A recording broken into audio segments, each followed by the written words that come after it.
Hola, buenas tardes. Ya están todos adentro, ¿verdad? Creo, sí. Bueno, pues muchas gracias por estar de nuevo en el seminario de, de este, del laboratorio de la unidad de ingeniería del área de reología. Y pues el día de hoy se va a presentar el alumno José Joan en su presentación de servicio social. Y se titula Flujo de materiales hacia la innovación, perspectiva reológica. Le voy a pasar la palabra al doctor Fausto para que presente también al alumno.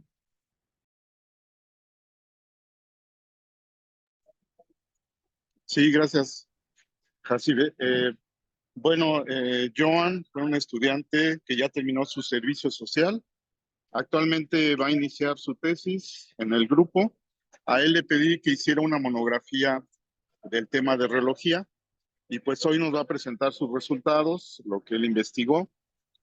Y pues no me queda más que darle la palabra. Adelante, Joan. Claro, doctor, muchas gracias. Pues muy buenas tardes a todos. Como ya dijeron, yo soy el alumno de Ingeniería de último semestre, noveno, para ser más exactos, de la carrera de Ingeniería Química y hoy les voy a presentar mi servicio social. Mis coordinadores fueron el doctor Fausto Caldás García, también el doctor Edson Emilio Herrera Valencia, y pues comenzamos. Estos van a ser los temas, a grosso modo, que vamos a ir viendo a lo largo de toda la presentación. Vamos a ver puntos claves para poder entender este tema, pruebas rológicas, pruebas recurrentes que se ocupan en este ámbito, también ecuaciones elementales, un triángulo reológico que está basado en la investigación que hizo Dagnat Heisenberg, fluidos cuánticos, al igual que superfluidos, condensados de Bose-Einstein y conclusiones. Los puntos claves para poder entender directamente este tema es partir de qué es la sedimentación, qué es la reología, qué es la hermetría y qué es los fluidos viscoelásticos. Al fin y al cabo, la sedimentación es el conjunto de todas las partículas almacenadas en un sistema y al fin y al cabo la reología se basa de esta parte de la sedimentación para poder comprender qué es lo que controla los fluidos. La hermetría también hace este estudio y los fluidos viscoelásticos marcan cuál es la proporción que debe tener dicho fluido para poder fluir o qué obstrucción va a llegar a tener. Aunado a eso, las pruebas reológicas son ensayos para analizar propiedades de flujo, determinación de materiales en líquidos y semisólidos. Esto para poder determinar ciertas propiedades, las cuales son viscosidad, elasticidad, comportamiento tixotrópico, esfuerzo de deformación, sobre todo. La viscosidad, como ya lo mencioné, mide la resistencia al flujo de un material para saber qué es lo que obliga a ese fluido a fluir o, en su defecto, si es que es fácil que éste se desplace o hay una fuerza de corte la cual está impidiendo ese flujo. La elasticidad, que evalúa la capacidad del material para recuperar su forma después de llegar a ser deformado. Al fin y al cabo, la elasticidad nos va a poder permitir, junto con la viscosidad, determinar si es que dicho fluido es delgado, además es un fluido adelgazante o no adelgazante. El comportamiento tixotrópico examina si un material se vuelve menos viscoso con el tiempo bajo una fuerza constante y el esfuerzo de deformación determina cómo un material se comporta ante diferentes fuerzas aplicadas. Al fin y al cabo, nos podemos dividir si es que tenemos fluidos newtonianos o no newtonianos, en los cuales el no newtoniano va a tener cierto esfuerzo, en el cual si es mayor el esfuerzo, se va a comportar como un sólido, pero si es menor el esfuerzo, se va a comportar como un líquido que no va a tener esa dificultad para poder seguir fluyendo. Las pruebas recurrentes son, en este caso empezamos primero con las rotacionales, que es someter muestras a un flujo de corte constante o variable. Como podemos ver en la imagen, vamos a tener diferentes geometrías. La primera es la geometría CRS, que es el barrido controlado de velocidad. el cual nos va a poder determinar si es que con la velocidad o en su defecto con la fuerza permisible que llega a tener el dicho fluido, va a ser suficiente o va a tener un comportamiento lineal, o si en su defecto va a llegar a tener otro tipo de comportamiento, el cual va a ser más complicado cuando una fuerza externa se le asocie a este mismo o se le aplique más bien a este mismo. También tenemos la geometría CSS, que es la geometría de barrido controlado de estrés, la cual esta va a tener un cambio muy significativo, no va a ser lineal, por lo tanto, los tensores van a ser muy diferentes, refiriéndose a que cuando yo le aplique la fuerza, va a haber una contracción en dicho fluido. Tenemos las pruebas de fluencia también, las cuales su tensión se basan en tensiones constantes para medir su tiempo de deformación en función, obviamente, del tiempo de la redundancia, un comportamiento a largo plazo de materiales viscoelásticos o la resistencia de material a la deformación bajo una carga prolongada. Los ejemplos más sencillos son flujos elásticos, flujos viscosos o fluidos viscoelásticos, por el hecho de que a medida que yo tenga el tiempo comparado con el tensor de esfuerzos que yo le voy a proporcionar a dicho fluido, va a llegar a tener una deformación o más bien una elasticidad en ese sentido. Cuando son viscosos es la formación que va a llegar a tener con la fuerza aplicada al dicho fluido, y viscoelásticos podríamos decir que es como una comparación entre estos dos. Tenemos también las pruebas oscilatorias, que es la deformación o tensión oscilatoria de baja amplitud, la cual permite determinar las funciones dinámicas de dicho material. En este caso, la gráfica muestra cómo los módulos a partir del módulo de almacenamiento, que es G', puede llegar a ser esta intersección que va a llegar a tener con el módulo de pérdidas. Ese módulo de pérdidas lo que va a hacer es que en el momento en el que se intersecten estas dos, nos va a mostrar la resistencia total de dicho sistema. ¿Para qué nosotros necesitamos esta resistencia total del sistema? Para controlar las fuerzas o las pruebas oscilatorias y saber si es que las funciones dinámicas del material lo hacen elástico o lo hacen viscoso, en este sentido. Aunado a eso, tenemos las pruebas de multiondas, que son muestras a múltiples frecuencias del mismo tiempo, y por lo regular se utilizan materiales bastante complejos, refiriéndose a la forma de poder moldearlos o en su defecto la forma en que los podemos llegar a manipular. Dicho de esta forma, esta prueba que estoy mostrando es la prueba de barrido de frecuencia dinámica en polidimetilcicloxano a una temperatura ambiente, mostrando cómo la viscosidad compleja cambia con la frecuencia angular directamente. Y esto me ayuda a determinar cuál va a ser el estado idóneo para mi fluido o el comportamiento de mi fluido sea accesible a todo lo que necesite prácticamente mi sistema. Por eso la prueba de multiondas es importante, porque me va a ayudar a determinar si es que mi sistema es factible o no a ciertas condiciones o a ciertas especificaciones que yo realmente necesito. Tenemos también las funciones dinámicas. En este sentido, volvemos a tener la parte de el tiempo y los módulos. G' es el módulo de almacenamiento, la cantidad de energía almacenada que tiene mi fluido. Esta energía almacenada también va a tener un segundo módulo, el cual mi fluido va a tener el módulo de pérdida, que es la cantidad disipada como comportamiento viscoso del material, y la intersección o la unión de estas dos es el módulo complejo, que es la resistencia del material a la deformación oscilatoria. Al fin y al cabo, a medida que yo voy aumentando el tiempo, necesito saber si es que mi fluido llega a almacenar una cantidad de energía, y qué cantidad de energía es necesaria para que mi fluido, en este sentido, se reconozca para mi sistema, o si es que llega a tener unas cargas disipadas en el mismo comportamiento, en el mismo lecho fluidizado. Si llega a haber pérdidas que no necesito, probablemente es la intersección es el punto idóneo que yo requiero para mi sistema. Si no, directamente lo que puedo hacer es dejar el módulo de almacenamiento y que sea la cantidad accesible para todos mis componentes. Después de esto, tenemos ecuaciones elementales de la reología que constituyen esta, estas primeras pruebas o que almacenan en general la mayoría de estas pruebas.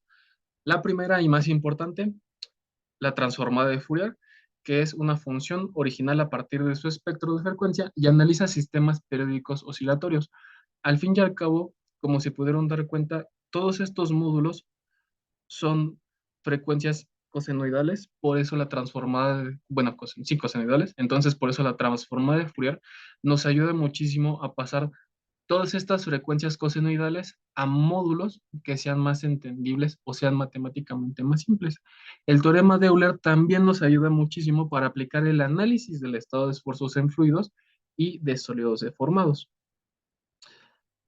La ecuación de Maxwell integrada nos ayuda directamente para poder controlar estas funciones y en su defecto poderlos acomodar al fluido que tengamos a tener. Jeffries también hace algo muy parecido. Las fuerzas repelentes van a ser, junto con los módulos que hemos ya estado viendo, van a ser lo que nos va a determinar si es que el fluido puede llegar a ser viscoso, elástico, pseudoplástico, o si en dado caso el mismo fluido puede llegar a ser un modelo de condensados de Bose-Einstein. Y para ello, esta parte de las fuerzas repelentes es de suma importancia. Comparado con la transformada de Fourier, podríamos decir que son las dos ecuaciones más importantes para determinar, para más bien clasificar qué tipo de fluido pudiese yo llegar a necesitar o qué tipo de fluido estoy yo controlando.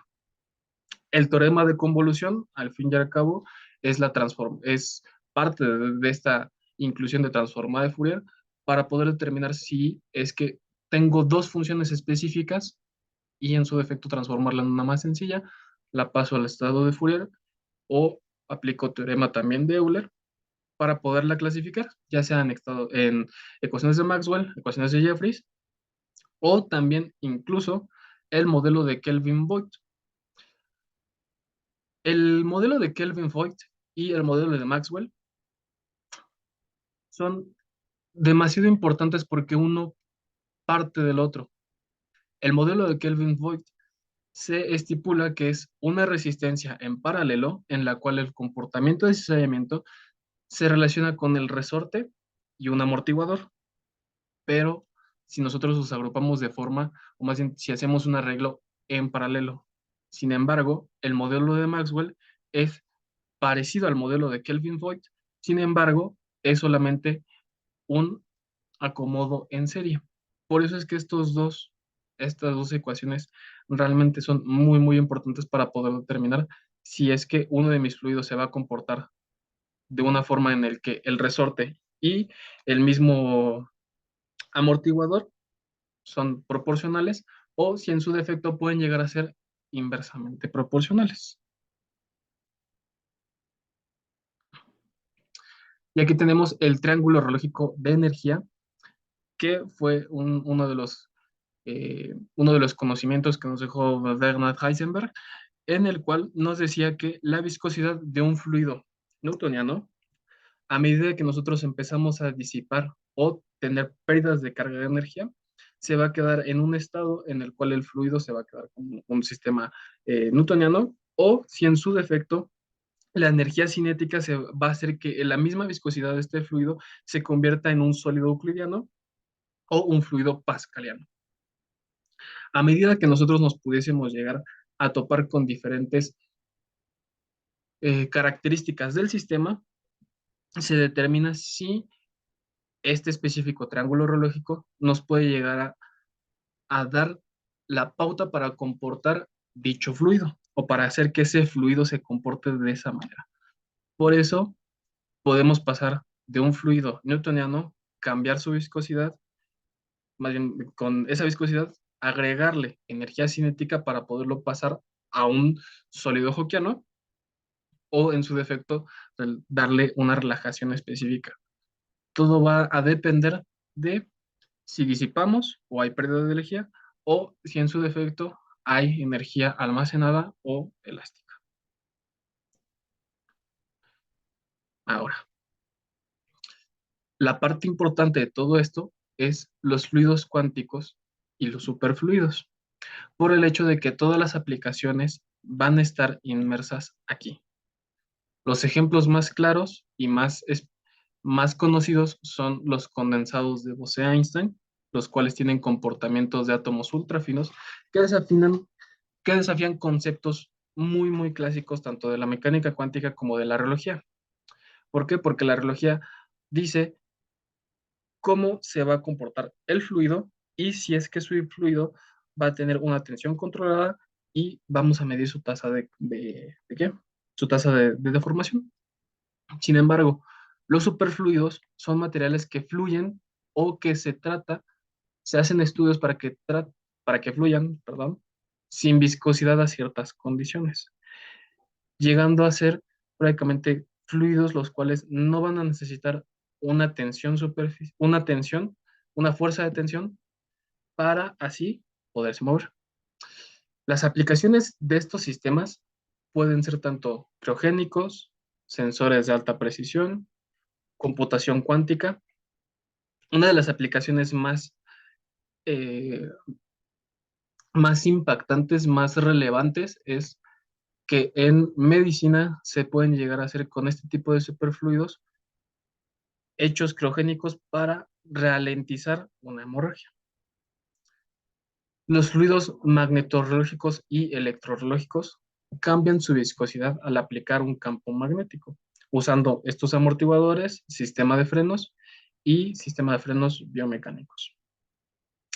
Corresponden a campos eléctricos, cambiando obviamente sus vibraciones a cualquier estado en el que pudiésemos llegar a tener el mismo fluido. La reología computacional, que está basada, esta parte de superfluidos está basada muchísimo en la parte de mecánica cuántica, nos da como sistemas moleculares para poder tener una teoría funcional de la densidad y predecir propiedades reológicas.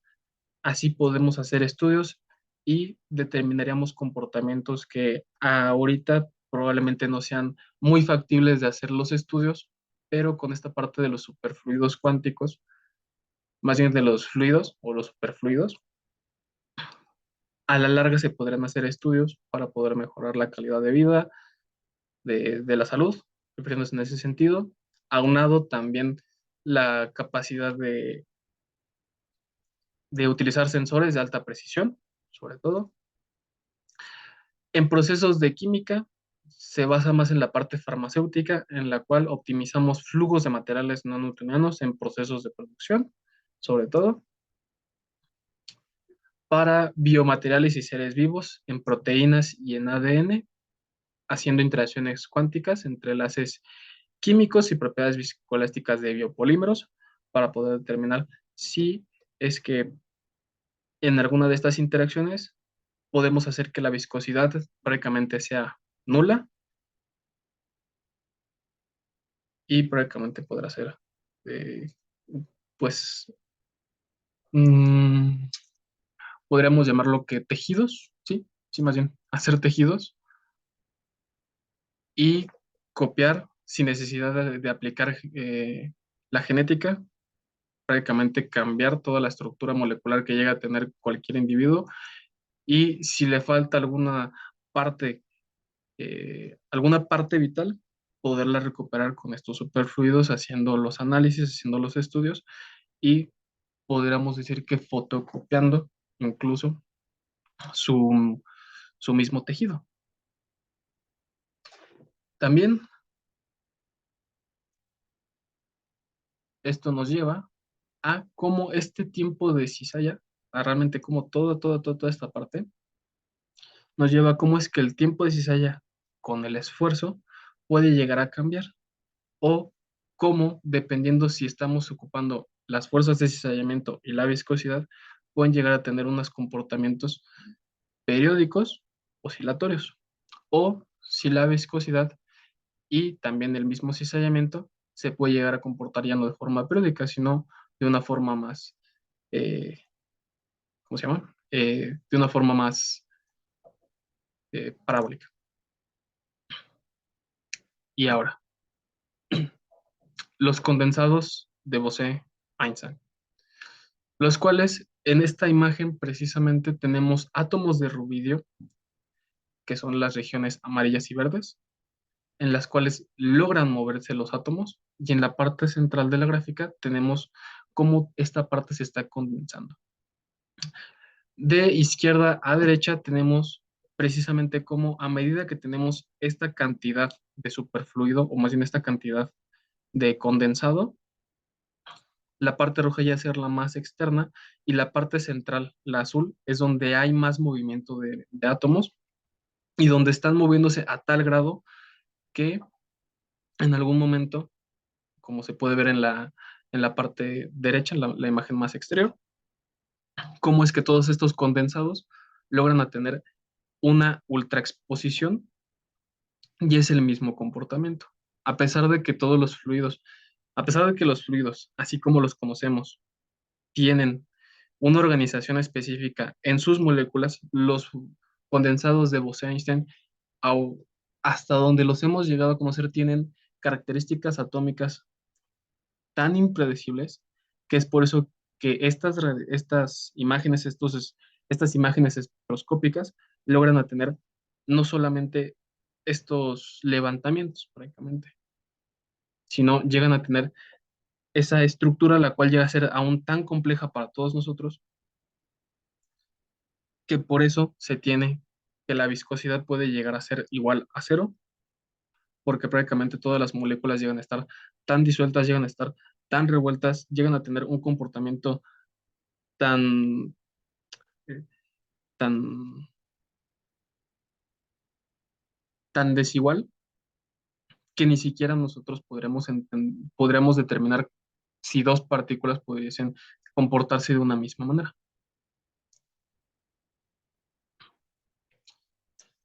Y como conclusiones, obviamente tenemos las aplicaciones industriales, la medicina, biología, bioingeniería, poder prácticamente retardar muchas de las inquietudes que pueden haber en un sistema, en este caso en un sistema de un ser vivo, hemorragias, eh,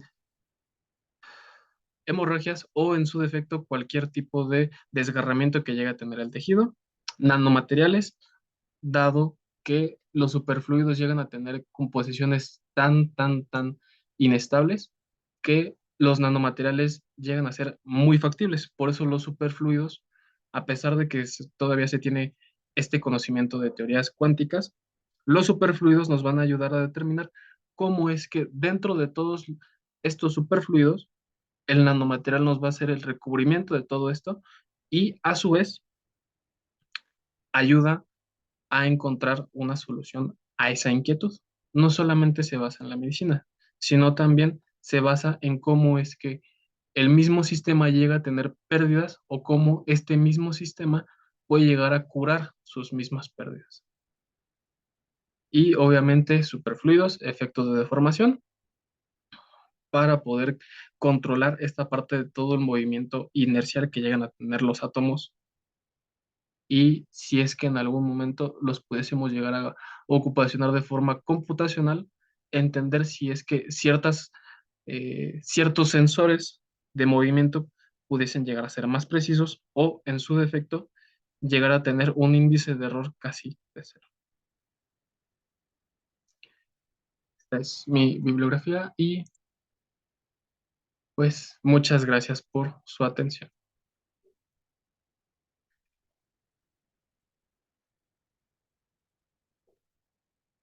Vale, muchas gracias, Joan. Vamos a pasar, bueno, vamos a dar la palabra a aquellos que quieran iniciar con la sesión de preguntas y también vamos a leer las preguntas en caso de que las pasen en el chat. Entonces, le damos la palabra al doctor Edson Herrera para empezar. Claro. Ah, doctor, creo que tiene su micrófono apagado. Perdón, Joan, ¿me escuchas? Sí, Sí, perdón, si me veo un poco en movimiento, ahorita me paro, es que estoy aquí. A ver, primero que nada, bueno, felicitarte por estar en este seminario que es siempre importante exponerse. Yo no quiero alumnos que siempre estén tranquilos, quiero verlos estresados, que expongan sus ideas, la forma en que interpretan las cuestiones físicas fundamentales, es muy importante. Pienso que desarrollaste un trabajo en el que es bastante general. Entonces, yo llevé 4 cursos de mecánica estadística, vi todo lo del condensado de Bose-Einstein, todas esas cosas que solamente Dios sabe si existen, ¿no? Entonces, pero vamos a hablar de 2 cosas importantes. No sé si me escuches. sí, sí, lo Bueno, escucho. sí, a ver, ¿cuál sería básicamente las 2 ecuaciones, las ecuaciones integrales que tú pusiste? Vámonos a esa tabla, por favor, a una tabla que Claro, pusiste con ecuaciones reológicas, por favor. claro. Dame un momento que... Ah, aquí está. Sí, A ver, esas ecuaciones, a ver, ahí yo creo que las ecuaciones, si estás hablando de ecuaciones reológicas, las ecuaciones que estás utilizando ahí, el teorema de Euler o Euler, como no, es francés, pero no sé cómo se diga Euler, mi hija siempre me corrige. Y estás presentando ahí la transformada de Fourier, el teorema de Euler, estás estudiando ahí la ecuación de Maxwell integral, la ecuación de Jeffrey integral, y estás poniendo varias con complianza, estás poniendo la ecuación del módulo de Kelvin-Boyd. ¿Por qué es importante que sepan esta forma integral de estas ecuaciones o por qué no la forma diferencial? Si te das cuenta, el modelo de Kelvin-Boyd lo estás presentando en forma diferencial. Los modelos de Maxwell que utilizan tus compañeros, por ejemplo, ahí está en el chat Montserrat, utiliza el modelo de Maxwell, pero el modelo de Maxwell en forma diferencial. ¿Por qué en reología se utilizan los teoremas integrales o los modelos reológicos integrales o los modelos diferenciales? ¿Tienes alguna idea de por qué puedo utilizar uno u otro? Por favor. modelo diferencial porque al fin y al cabo necesito la tasa de cambio de deformación del fluido y de forma integral porque necesito la solución de todo el sistema para poder entender la cantidad de movimiento no la cantidad de movimiento, ¿la qué? A ver, por ejemplo, ahí, ahí, a ver, más o menos te oriento. Yo lo que he visto es que los modelos integrales, cuando metes una integral, estás sumando. Estás Ujú. sumando. O metes los modelos diferenciales, lo que utilizas es ver el cambio local de la propiedad, por ejemplo, la rapidez con la que el esfuerzo cambia. O sea, y eso más o menos lo cuantificas con un tiempo de viscoelástico, que es el tiempo de Maxwell. Es decir, la resistencia que presenta el sistema de pasar de su fase viscosa a su fase elástica, por decirlo de esa manera. Entonces, los teoremas integrales o los modelos integrales, tú dijiste algo que creo que va por ahí, pero ¿para qué yo utilizaría? O sea, si le explicaras a una persona más fácilmente por qué debo de utilizar un modelo integral, ¿cuál sería la respuesta? Y dame un ejemplo así clave que podríamos utilizarlo. ¿Cuándo utilizaría yo? ¿En qué sistemas utilizaría un modelo integral? Modelo integral para... ¿Por qué no lo utilizas tú en tu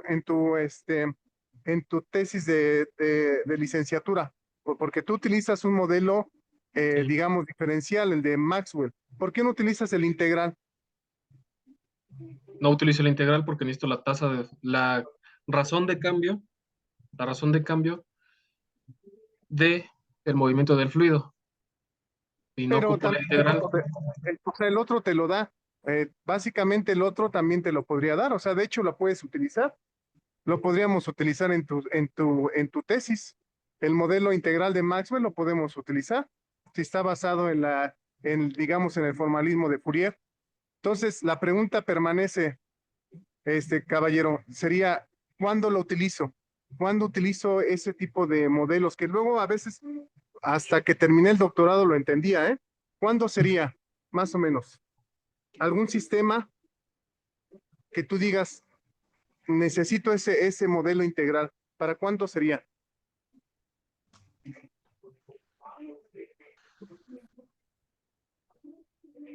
Te doy una ayuda. A ver, sería, por ejemplo, ¿conoces pues los polímeros? ¿Qué son los polímeros? Uniones de muchísimos átomos de carbono, al fin y al cabo. Pues la palabra poli es de muchos, mero unidad, es una unidad que se repite, no puede ser un polímero biológico. O sea, básicamente es algo que se repite muchas veces. Puede ser un gato y se repite, ese sería un polímero. Un capibara se repite y es un polímero biológico. Básicamente esos sistemas, ¿qué tiene? ¿Qué tiene un polímero que le ves de especial? El que sea. ¿Cómo te lo imaginas, un polímero? ¿Qué tendrá de característica un polímero? La unión de muchísimos átomos, ¿no? A través de todos sus De enlaces. unidades. Vamos a dejarlo en unidades, porque no estamos a nivel atomístico, sino a nivel de micro. Este, básicamente tiene dos propiedades. Es viscoso, pero también ¿qué tienen los polímeros? ¿Qué sería su complemento de la viscosidad? El, ¿Qué tiene el modelo de Maxwell? ¿Es el tensor viscoso? de esfuerzos. No, es viscoso y ¿qué más? Elástico. Entonces, los modelos integrales se utilizan para ver la memoria de los fluidos, es decir, la historia de deformación, la historia de la elasticidad que tiene ese sistema. Entonces, como estás viendo la información de esa deformación a lo largo del tiempo, la estás sumando.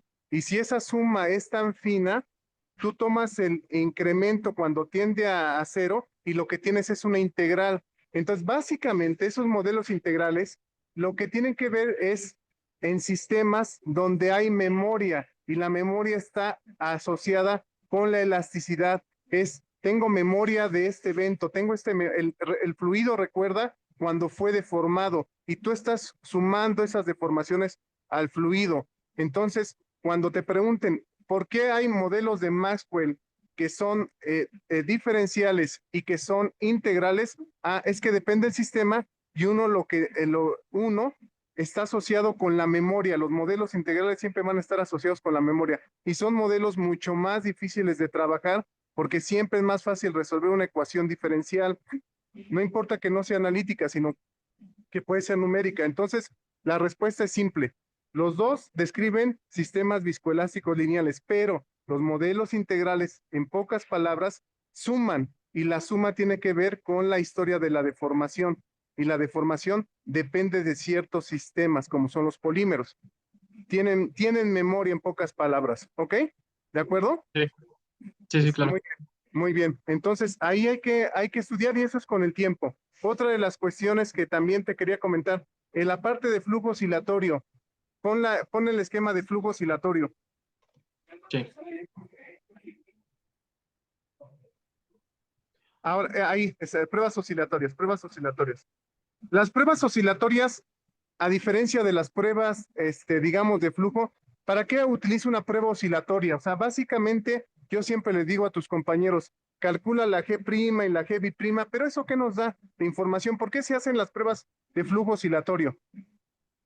Para saber si es que el fluido tiene cierta carga, cierta cantidad de energía almacenada o si es que la está disipando, ¿no? Exactamente. En términos así muy bonitos, la energía que almacena es la elasticidad y la energía que disipa sería la viscoelasticidad, digo, la viscosidad. Y el campechano es una viscoelasticidad, pero es básicamente lo que estamos haciendo. Es como si tuvieras una liga que la estás estirando y la relajas, estirando y la relajas. Y para ver ese sistema, lo que haces es oscilar hacia un lado y hacia el otro y ves la respuesta mecánica del sistema. Entonces, eso es importante que sepas que no es una prueba destructiva, sino es una prueba que solamente ve la parte de la respuesta mecánica. Esas pruebas son básicas en reología y casi te puedo decir que en todos los sistemas que tú vas a utilizar, un sistema que esté oscilando es básico para estudiarlo. Son sistemas de flujo oscilatorio pulsátil. Y la última pregunta que te hago ya para terminar, te felicito, está bien, es Eh, ¿cuándo sería correcto utilizar una prueba de flujo oscilatorio? Te doy un fluido, a ver, te digo, a ver, Johan, a ver, no te lo pido en francés, pero te lo pido en español. A ver, tengo este fluido.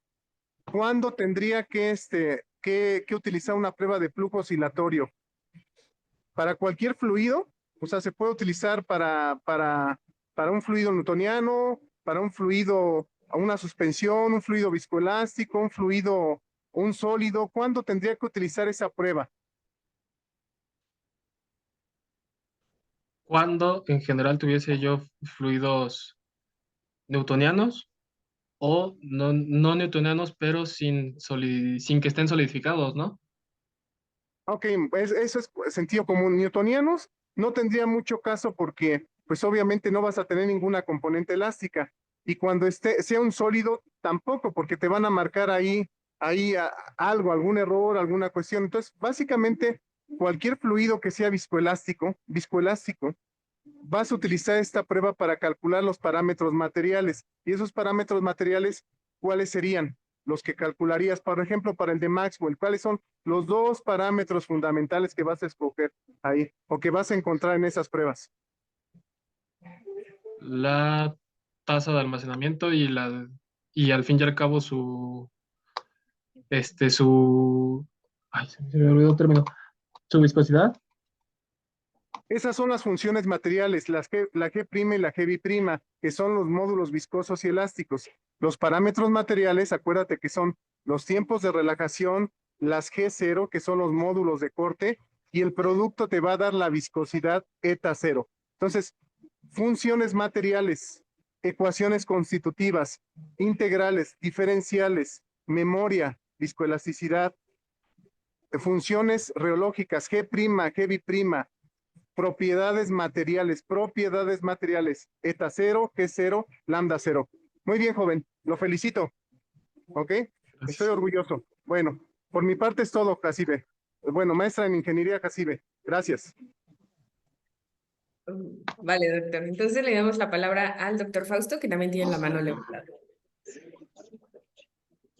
Sí, gracias, Jacinto. Bueno, Joan, entiendo que te estás enfrentando a estos parámetros de este tema de la primera, dado que en la carrera de ingeniería química, pues todavía no tenemos una materia en donde veamos la reología. Eh, por esa razón es importante que nos detengamos en los términos básicos y los dejemos bien claros a la audiencia, ¿de acuerdo? Yo te preguntaría como primer paso que me definas la reología. ¿Qué es la reología para ti, según lo que estudiaste? La reología es la tasa de deformación de un fluido que lo ayuda a deformarse o en su defecto a fluir. Ok, ya mencionaste un concepto importante, es la deformación. Te falta el otro. ¿Cuál sería el otro concepto importante en reología? La deformación y ¿cuál otro? La deformación y la tensión. No. Sí, pero en general, sí me acuerdo que es un esfuerzo. En general, la reología busca esfuerzo y deformación. ¿De acuerdo? Eso es importante definirlo porque los temas, digamos, mejor definición de reología en términos de sus dos parámetros básicos, esfuerzo y deformación. Y obviamente ahorita vamos a la tasa de deformación, pero está bien. Entre estos dos conceptos se construyen unidades del fluido. Una de las más básicas es la viscosidad. ¿Te acuerdas cuál es la relación entre viscosidad, esfuerzo y deformación?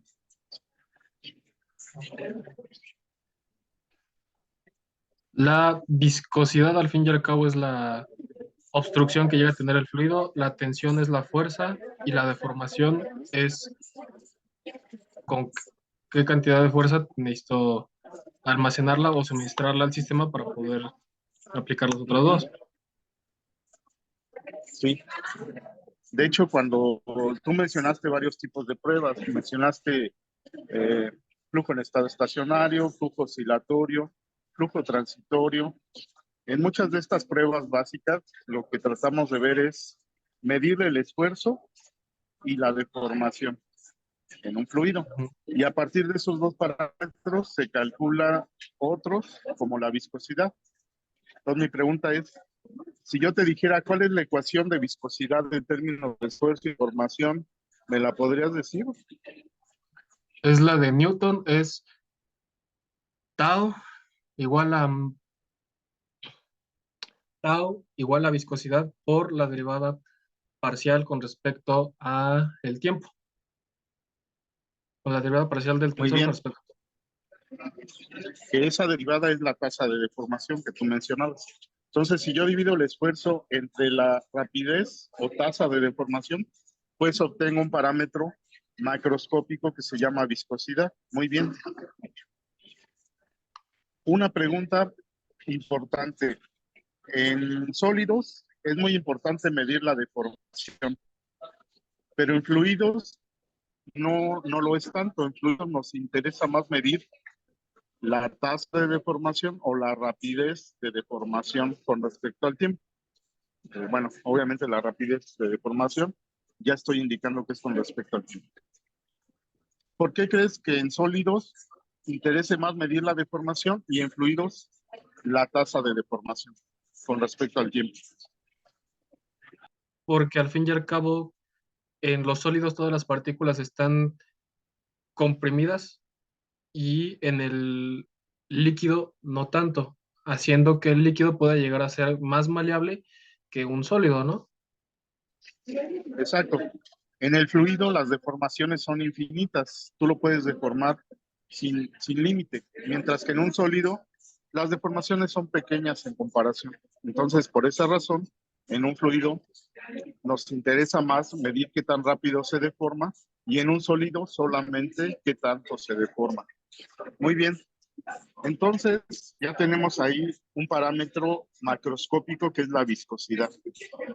Ya me dijiste la ecuación. ¿Tú te acuerdas qué es un parámetro macroscópico o por qué se le llama así? Que ya no lo dijiste. No, la verdad, no me acuerdo de parámetro macroscópico. Bueno, tú lo dijiste. Puedo decir que una molécula o que un átomo tenga cierta viscosidad. Eso no se puede decir, no se puede calcular. Yo puedo decir que una gran cantidad de átomos o una gran cantidad de moléculas tienen esa propiedad que se llama viscosidad. Entonces, todos esos parámetros que se ven en termodinámica, por ejemplo, la temperatura y la presión, entre otros, y aquí estamos hablando de la viscosidad, son parámetros que solo son válidos o solo tienen sentido cuando hablamos de una gran cantidad de moléculas. ¿Qué grande es esta cantidad de moléculas? Pues del orden del número, ¿de acuerdo? Cuando tienes esa gran cantidad de moléculas, tú puedes emergen estas propiedades y solo en ese momento las puedes medir. Cuando tienes una gran cantidad de moléculas y por eso se llaman parámetros macroscópicos, ¿de acuerdo? Sí. Entonces, Joan, pues digamos que hasta aquí, por el tiempo, pues vamos a dejar. Esas son las bases de la biología. Hiciste un buen trabajo inicial, información sobre el tema. Muchas Tienes gracias. más o menos sólidos los parámetros, la base de la biología. Y yo creo que ahora ya más o menos tienes el conocimiento para enfrentar ahora tu tesis de licenciatura. Entonces, te vuelvo a felicitar y agradezco a la maestra Jacile y pues los invitamos a que sigan participando en los seminarios porque se aprenden Este, muchas cosas básicas. Todos doctor, los alumnos de licenciatura, ¿no? Sí, pero... ay, es que tiene levantada la mano el doctor Enrique. okay. Para darle la palabra.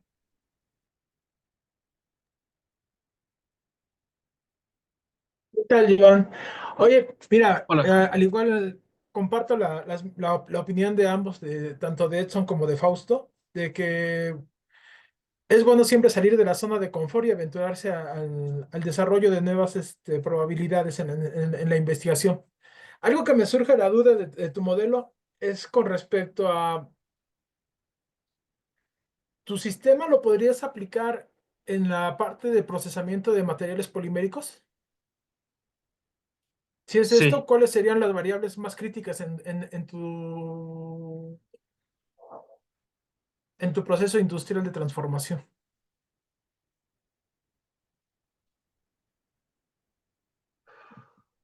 sí se puede aplicar, pero las variables más críticas tendrán que ser tanto temperatura, por la cantidad de partículas que empiezan a ser, eh, como son partículas bosónicas, llegan a tener este impedimento, entonces hay demasiados choques al momento de hacer el proceso. Al fin y al cabo, uno de los materiales más utilizados para condensados de Bose-Einstein es el helio 4.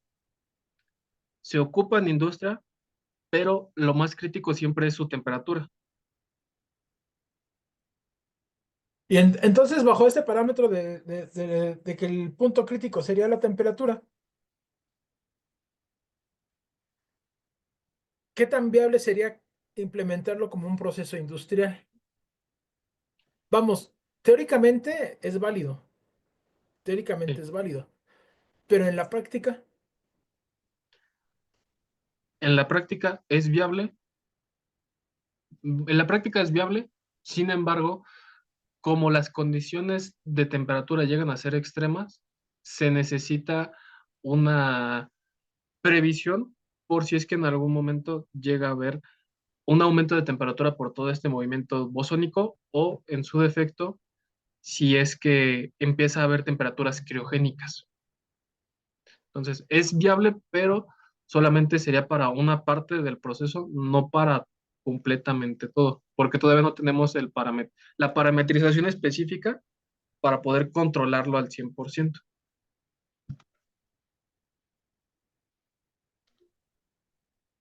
bueno, yo con lo que respecta a los procesos de transformación de los gases, bueno, creo yo que bueno, yo te sugiero que veas un poquito más la forma en que podrías aplicar estos sistemas. Veo que sí es algo innovador, pero yo viéndolo desde el punto de vista práctico industrial y que se le puede invertir para mejorar o transformar la industria, creo que lo veo un poquito complicado, ¿no? Pero bueno, también sería cuestión, de hecho tú eres el experto en el tema, ¿no? Sería cuestión de que tú ahondaras un poquito más en este aspecto de la investigación de las aplicaciones, ¿no? Porque tu título es Flujo de materiales hacia la innovación y perspectiva reológica, ¿no? Entonces, en esa parte de innovación y perspectiva, pues involucras mucho también en que tú lo vas a llevar a cabo no nada más a nivel laboratorio, sino también lo quieres aplicar y lo quieres llevar como una patente hacia la transformación en la industria, ¿no? Pero Sí, bueno, eso sería todo, Johan. Gracias. gracias. Ok, creo que no hay ninguna pregunta en el chat. Y si todavía queda tiempo, me gustaría hacerte una pregunta yo. Cuando empezaste a hablar de la reología y sus antecedentes, mencionaste que tiene una relación con la sedimentación. ¿Podrías ahondar un poquito más en esto, en cómo se relaciona la sedimentación con la reología? Sí,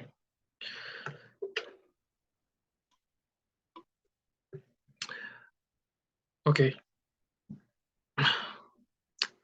Al fin y al cabo, la sedimentación es, tengo un fluido en el cual voy a comprimir toda la cantidad de sólidos que llegue a haber. Se supone que la reología parte a partir de esto porque mediante esa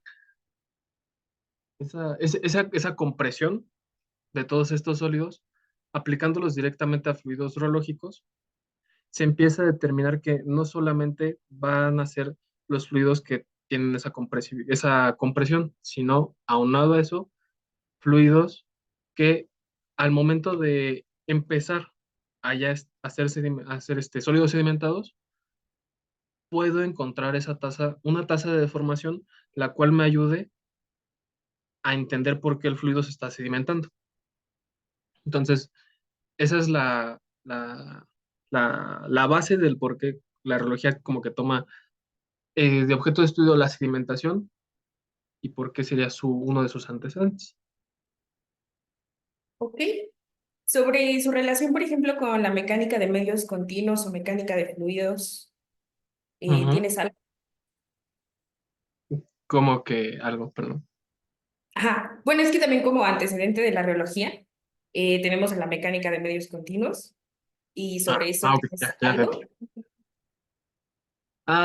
De esa nada más lo único que sé es que eh, al tener el momento en el que un fluido empieza a fluir, la reología empieza a meterse porque quería determinar si es que en alguno de los momentos, cuando todo el vector, cuando toda la tasa, cuando la velocidad media se formó directamente en cualquier fluido, la reología se metió directamente para poder encontrar cuál era la parametrización, no de la velocidad promedio, sino de la velocidad específica de cada uno de cada uno eh, de las tangentes o de las direcciones, sí, de las direcciones que llegaba a tener el mismo fluido.